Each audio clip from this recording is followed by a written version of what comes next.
Hello there. Welcome back, Fanfield family. In today's episode of Out of the Spotlight, we're going to look at a character from what I personally believe are not only the best Star Wars games ever made, but the greatest Star Wars story ever told, Knights of the Old Republic 1 and 2. Of course, everyone knows about Darth Traya, the Lord of Betrayal who has seen both sides of the Force, who has been betrayed and will betray in turn, and Darth Nihilus, the Lord of Hunger, whose mere existence is a threat to all life in the galaxy. But they're a part of the Sith Triumvirate, not the Sith Biumvirate, so who is the third member? That, my Fanfield friends, is none other than the Lord of Pain, Darth Sion. Darth Sion, like the other members of the Sith Triumvirate, lived during the Old Republic era, around 4,000 years before the events of the movies. Sion is interesting to me because he accomplished what many Sith spend their entire lives trying to do. He attained immortality. Well, from a certain point of view. We don't know much about Sion's early life. We don't even know his real name. What we do know is that as a child and young adult, he was every bit as much a mortal human as you or I. He felt pain, could become sick, and he hated that infirmity. It was disgusting to him. Rather than try to directly find a way to overcome this kind of suffering or endure it in silence, he chose instead to embody it and declared himself the Lord of Pain. Sion sought death, an end to his pain, and to that end he joined Exar Kun's Sith Empire in the Great Sith War and flung himself into battle against the Jedi.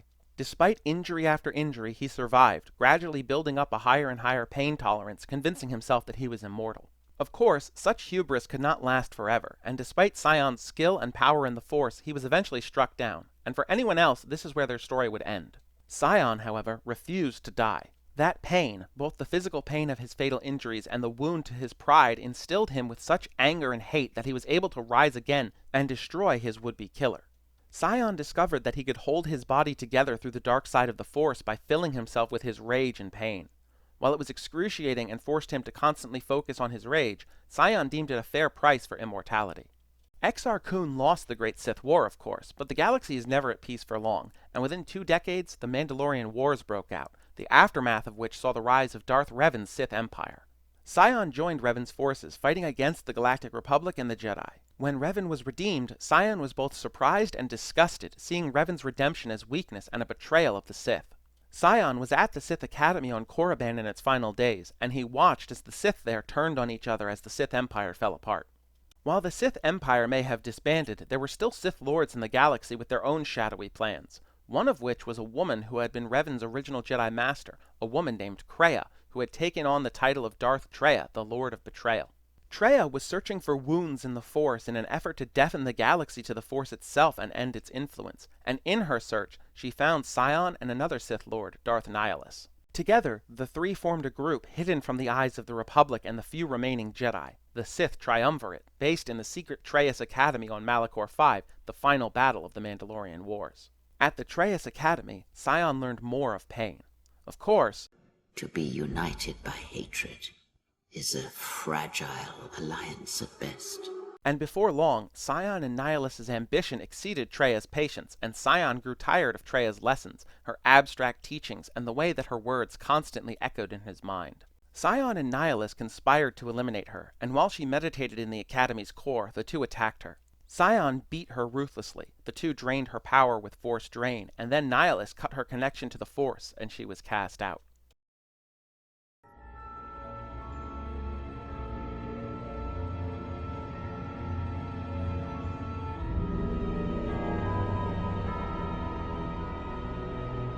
There are dark places in the galaxy where few tread, ancient centers of learning, of knowledge, but I did not walk alone.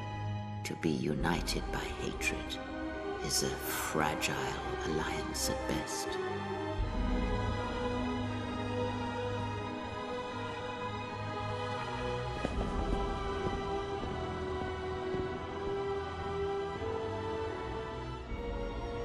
But my will was not law. There were disagreements, ambition, and hunger for power.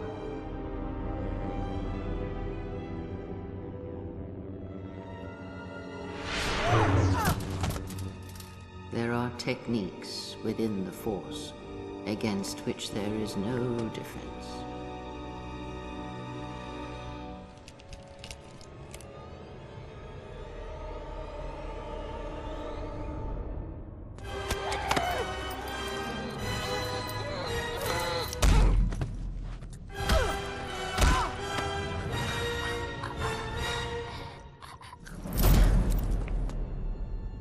cast down, stripped of my power, exiled.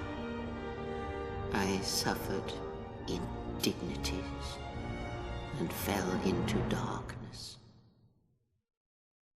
With Traya and her patient, manipulative plan out of the way, Sion went on a Jedi murder spree, slaughtering every Jedi he could find. He was killed a handful of times, but always came back.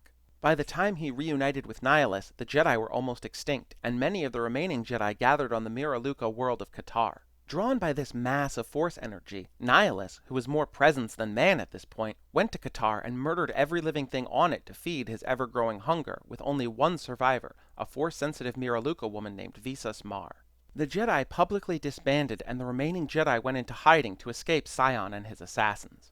One Jedi remained, however, a Jedi Knight named Mitra Surik, who had been exiled from the Jedi Order due to her part in the Mandalorian Wars. She returned to known space after wandering for several years, her connection to the Force weakened by what she experienced during the war, and she found herself on the mining colony Paragus II, being tracked by Kreia, who felt the wound in the Force that Surik was, and Darth Sion, who believed that Surik was the last of the Jedi, and with her death, the Sith would succeed in wiping out the Jedi. Little did Sion know, this lone, broken Jedi would be his undoing. And now you run in search of the Jedi. They are all dead, save one, and one broken Jedi cannot stop the darkness that is to come. Sion crossed paths with Surik briefly on a Republic ship named the Harbinger, but thanks to Kreia's intervention, Surik was able to escape. Sion became obsessed, believing that killing Surik was his key to destroying the Jedi as a whole. The pair next met on Korriban, but Mitra Surik was far more powerful now and was able to hold her own against the Sith Lord until instructed to run by Kreia. In this battle, however, Sion came to not only truly respect Surik as a warrior, but felt something else for the Jedi exile, something he hated. He found her beautiful. Not just physically, but who she was, what she was able to do in the face of everything she had lost. He hated these emotions, thought that they were weakness that would lead to death, and as she continued to run through his mind, he began to hate her for it. Sion returned to the Treyas Academy and was soon joined by Kreia, who had, after understanding how Surik could have turned away from the Force, betrayed her and reclaimed her title of Darth Traya, and tricked Darth Nihilus to his death. Sion threatened to kill Traya, but Traya bent Sion to her will and instructed him to prepare for Surik's inevitable arrival. When Surik fought her way through the Treyas Academy, she found Sion waiting for her as her final obstacle to confronting Traya. Rather than immediately attack Surik, Sion warned her to leave, that Traya would break her just as she had broken him. Sion believed that Traya was unstoppable, that not even the Jedi exile could defeat Traya. Sion thought that if Surik were to run, Traya would accept him as her apprentice once more, but Surik refused to flee, and the two entered a fierce battle. Surik struck Sion down, but with all the dark side energy of Malachor flowing through his battered body, he rose again and they fought, and again Surik struck him down. As he filled himself with the dark side once more, Surik tried to convince Sion that Traya had no respect for him and was simply using him as a disposable weapon, but Sion claimed that if he destroyed Surik, Traya would have to accept him as her true apprentice. Sion recognized the exile's strength, but still believed himself capable of winning, even as Surik struck him down again. Surik explained to Sion that Traya only respected those who could turn away from the Force like Surik had. Traya hated the Force and despised those who used it as a crutch, and that really, Sion had already been defeated. These words finally made Sion realize that his whole life, a life of pain and hate and rage, was one of permanent weakness, dependence on the Force rather than actual power. He warned Surik that Traya would try to break her, and that Surik herself was Traya's weakness, much like Surik was Sion's weakness. Finally, Sion was able to let go of his pain, his hatred for all things, and he allowed himself to die with a final, tragic statement. Her weakness is you, as you are mine. I am glad to leave this place, at last. So that's Sion from as early as we know about him to his death. Let's talk personality now. Sion was a conflicted man at his core. He used and embodied his pain, drawing upon it to give him more power, and he wanted to spread and share his pain with everything and everyone in the galaxy. This world shall know pain. The Force gave him his power, but it also demanded that he keep going, keep enduring, keep persisting. The dark side and his pain was all there was in his mind. In his subconscious, however, there was clearly some desire to heal as well, as he saw the galaxy was broken through constant war and conflict, and he simply couldn't understand those like Revan, who had power to fix the galaxy but didn't. Sion was defined by his tenacity, not just to come back from the brink of death, but in all things. he hunted his targets tirelessly and never gave up on his goals until he achieved them. He was surprisingly cunning for a character usually stereotyped as a brute, and, like most Sith, he was ambitious and craved more and more power. Okay, let's discuss Darth Sion's powers, abilities, and equipment. As a Sith Lord, Sion of course used the dark side of the Force, which he learned at the Sith Academy on Korriban and mastered on Malachor V. He seemed to favor aggressive powers that could keep him fighting harder and longer, such as Force Rage to increase his strength and speed, and Force Drain to injure his foe while restoring his own vitality, perhaps in an attempt to allay the constant pain he felt. His most notable power, of course, is his ability to come back from death, using the dark side to quite literally hold his body together even after it had been broken and even decayed. Atton Rand described Sion as looking like he sleeps with vibroblades, referring to the immense damage to his body.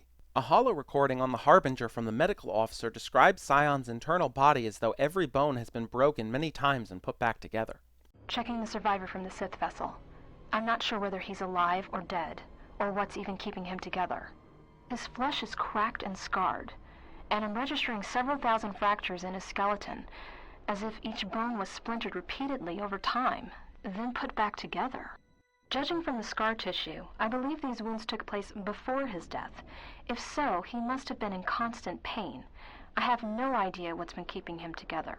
As a Sith marauder, Sion favored a single, standard lightsaber with a red blade, and his attacks seem to favor power over speed. He uses the Master Power attack feat fairly frequently in his battles with the player. He tended to wear no shirt, perhaps to intimidate foes by putting his horribly damaged body on full display, as well as black pants with Sith markings and a black glove that runs halfway up his upper arm. Upon defeating Sion, searching his corpse reveals a dark Jedi Master robe, though it's clear he doesn't wear it. Behind the scenes, Sion's incredible, eerie, echoing voice is provided by Scottish voice actor Lewis Mellis. In a press demo of the game, it was confirmed that his name comes from the real word Sion, meaning heir, perhaps implying that Sion was destined to become the Lord of Pain, or even that he isn't the first to hold the title, but rather inherited it. I know Sion isn't the most unknown character out there, but he's definitely the least discussed of the Sith Triumvirate, and there are people out there that haven't even played Knights of the Old Republic, so I thought a video on Sion was fitting. I like Sion. I like his character arc of moving from nothing but hate and rage and pain to finally accepting compassion and love. His power is fascinating too, being able to use his pain to cling to life. Can you imagine if Sidious had discovered this? There was no compassion in him at all. He would have been truly immortal. And that's Darth Sion. Did I miss anything big? What do you think of the character? Who's your favorite member of the Sith Triumvirate? Honestly, I'd have to go with Traya, just because of how well written she is and how her plan makes sense From a certain point of view. Thank you so much for watching. I really enjoy making these videos. I get to share my love of Star Wars with you all, and I also get to learn more about interesting characters in my research. Who would you like to see me cover next? Let me know down in the comments. Please, consider hitting the subscribe button, liking, commenting. It all really, really helps. Again, thank you so much for watching, and I'll see you in the next one.